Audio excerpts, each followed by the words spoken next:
সত্য বলার জন্য, সত্য দেখার জন্য, সত্য উপলব্ধি করার জন্য সাহস, বিবেক, নয়ন, দৃষ্টিভঙ্গির প্রয়োজন।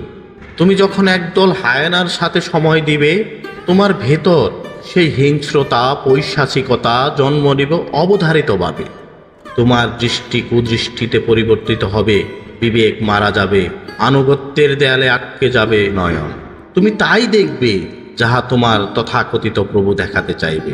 পক্ষান্তরে তুমি যখন একজাক পায়রার দলে সামিল হবে, দৃষ্টি তখন সৌন্দর্যে আটকে যাবে, বুকের ভেতর মায়া মমত্বে ভরে উঠবে, হিংস্রতা দেখে বিবেক নাড়া দিবে, অপরের কষ্টে কেঁদে উঠবে নয়ন, দৃষ্টি সীমানা হবে অনন্ত অসীম।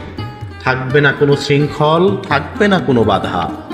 হয়তো এই উচ্ছলতা, এই মহানুভবতা দেখে লক লক করবে হায়েনার জীব, হিংসায় জ্বালায় আক্রমণ করে বসবে তোমায়, শকুনের মতো ছিঁড়ে খেতে চাইবে বুক। কেননা এদের দৃষ্টি তো কুচক্রী দেয়ালে আবদ্ধ, ক্ষমতার দাম্ভিকতায় তাদের বিবেক মৃত। কিন্তু তোমরা এক ঝাঁক পায়রার দল, এক হয়ে যখন চোখ মেলে তাকাবে, তোমার কর্ম, তোমাদের একাত্মতা খর্বশক্তির হলেও একত্রে হায়েনার মূত্র বাহির করার জন্য যথেষ্ট। মনে রেখো, বিবেকে জাগ্রত যে জন অসভ্যে বলিল কটুবাক্য, লাগে না তার গায়ে, সে যে চিরযৌবনা স্বচ্ছ, চলে সৌন্দর্যের দ্রুতি বিলাই।